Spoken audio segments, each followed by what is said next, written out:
Welcome to Nocturne Hollow, where the shadows stretch long and the night never ends. Tonight's tale is one of whispers behind velvet drapes and a stage that should have stayed dark. This is Curtain Call, a chilling story that proves not every encore should be heard. If you enjoy descending into darkness with us, don't forget to like, subscribe, and ring the bell so you never miss a scream in the night. Now take your seat. The show is about to begin.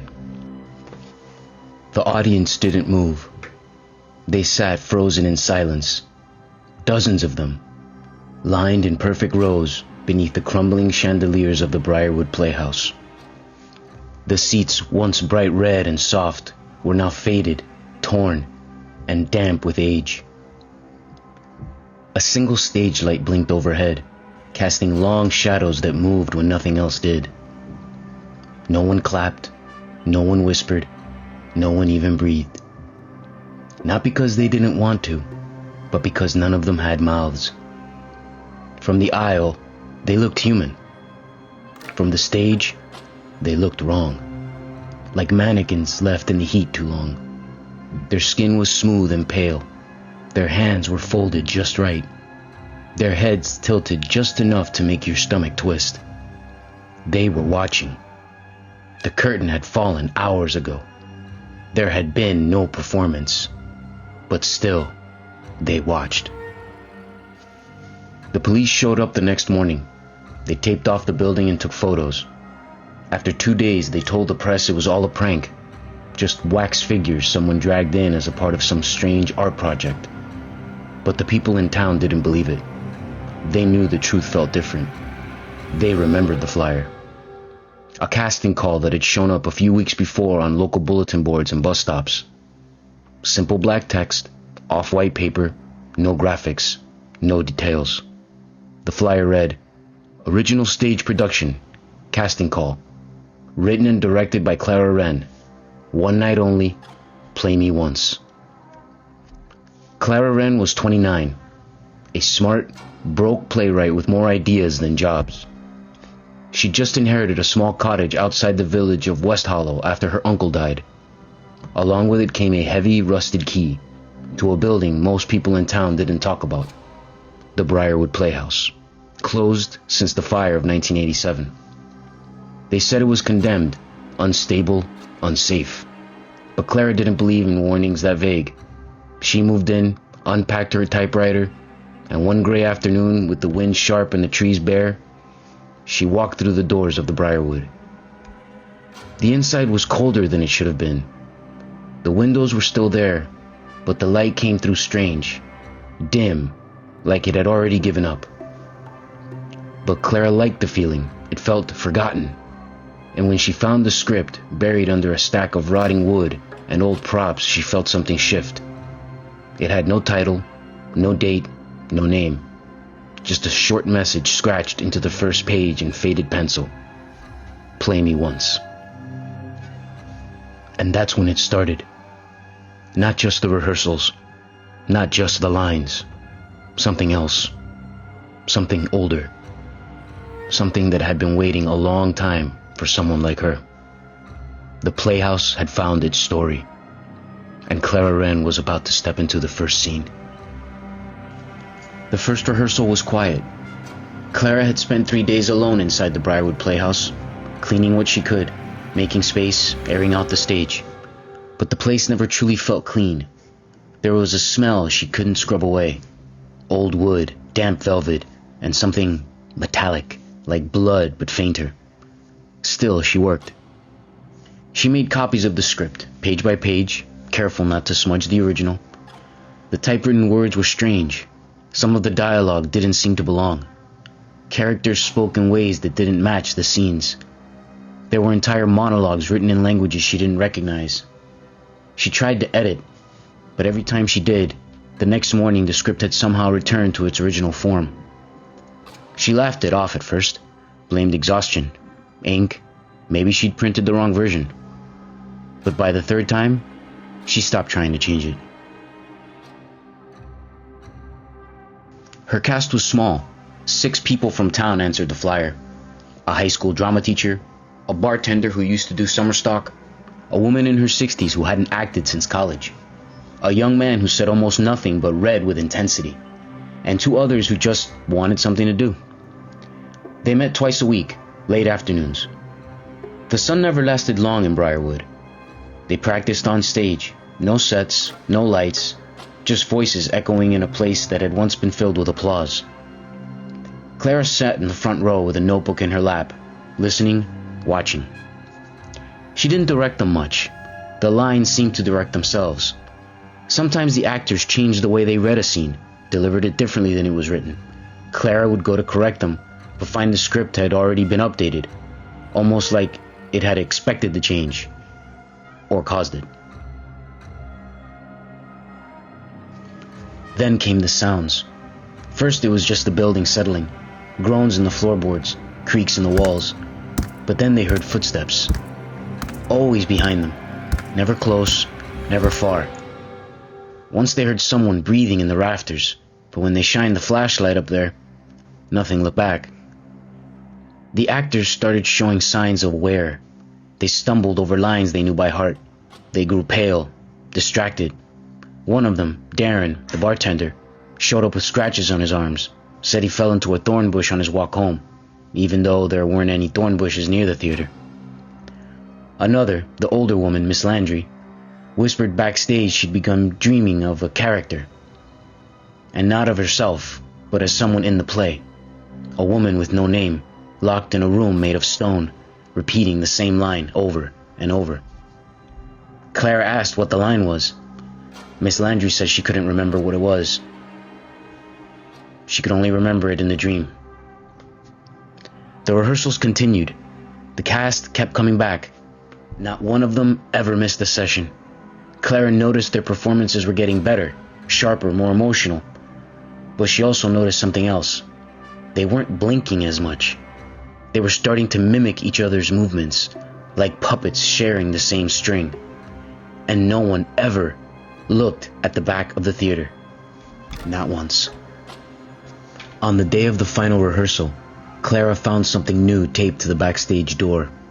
It was an old photograph, black and white, faded and curled at the edges. In it stood a group of 6 actors on the same Briarwood stage, wearing costumes Clara had never seen, holding hands, head bowed. None of these faces were recognizable, but one of them, tall, dark-haired, standing at the center, looked exactly like the quiet man in Clara's cast, the one who rarely spoke. She flipped the photo over. One sentence was written on the back in looping cursive. The cast is always chosen. That night, Clara sat alone in the front row. The actors had already gone home, or at least she thought they had. No one had said goodbye. No one had packed up. They had simply walked off stage when the rehearsal ended, one by one, disappearing into the dark hallway behind the curtain. Now the theater was quiet. The stage was empty. And still, she had the feeling she was being watched. Clara turned to leave, but she didn't. She stayed. Because for the first time, she wasn't sure if she was the writer anymore, or just another character in a play she hadn't finished reading. The night of the show, it rained. Not the kind of soft, polite rain that came and went. This was a slow, steady downpour that blurred the streetlights and soaked everything it touched.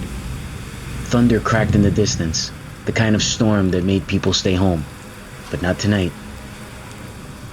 At exactly 6 p.m., a crowd started to gather outside the Briarwood Playhouse.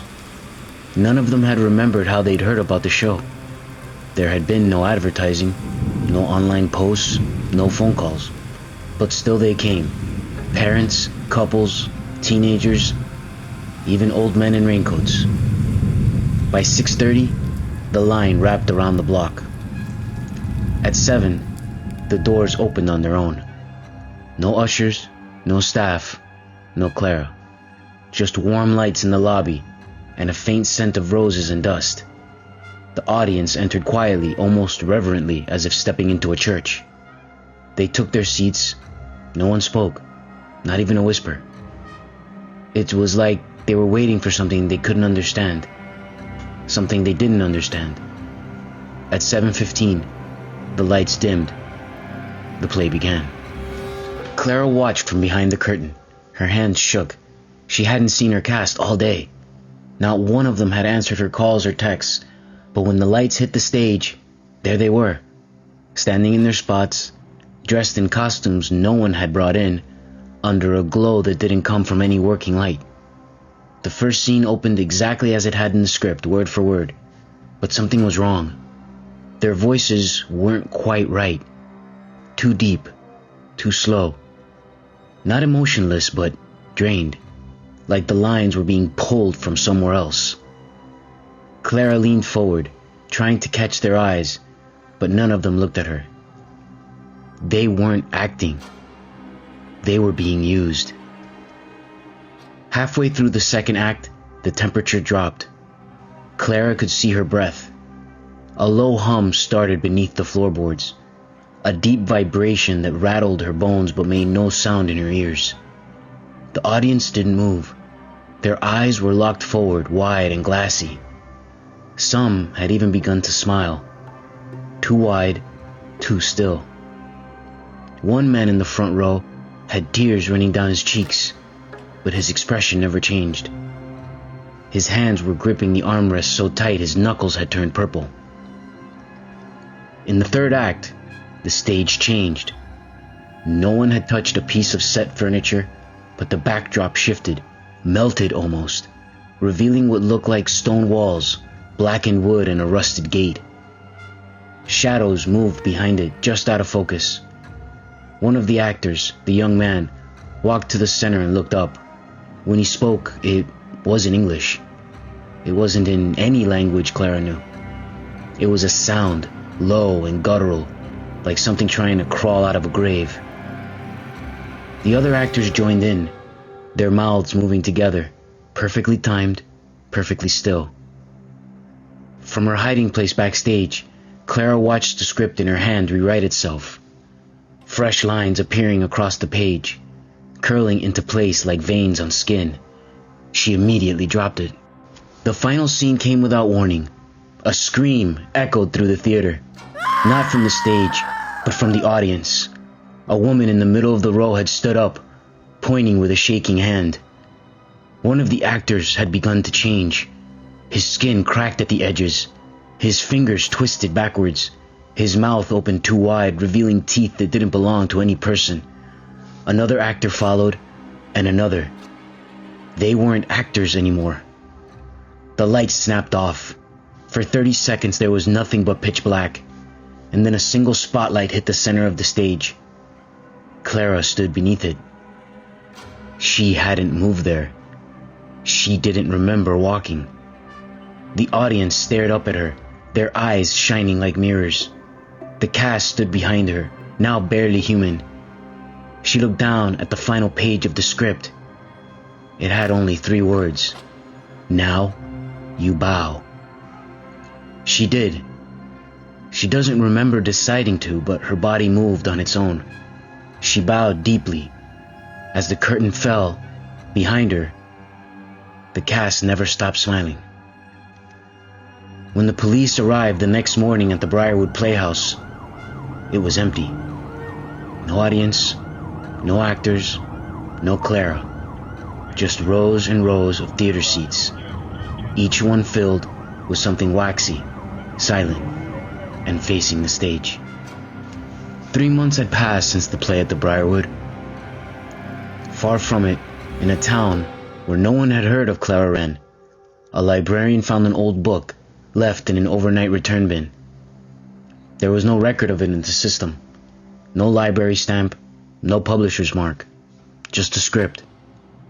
Faded brown cover, frayed spine. The paper inside felt dry, brittle, almost warm to the touch. The title printed neatly across the front. Play Me Once. She almost set it aside, but on the inside cover, scribbled in black, was a name she vaguely recognized. Written and directed by Clara Wren. She couldn't place where she'd heard it before. That evening, the librarian stayed late. She told herself she was curious, that she wanted to catalog the book properly, but she didn't enter it into the system. She didn't tag it or mark it for processing. She simply brought it to her desk, turned off the lights, and opened it. The first page was blank. Then the words appeared. Soft at first, faint as breath on glass, then darker, sharper. Ink rising to the surface like something beneath skin. It read, setting, library, curtains drawn, audience unaware. She stared at the words for a long time, then turned to the next page. That night, in the long abandoned Briarwood Playhouse, the dust stirred, the air shifted, the old stage lights flickered once again. And in the darkened seats, one by one, the audience began to return.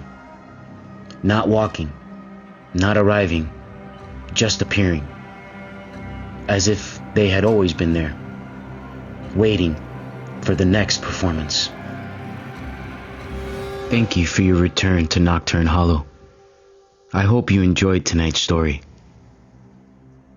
If you'd like to hear more stories like this one, please remember to subscribe, like, and ring the bell. And until next time, don't be afraid of the dark.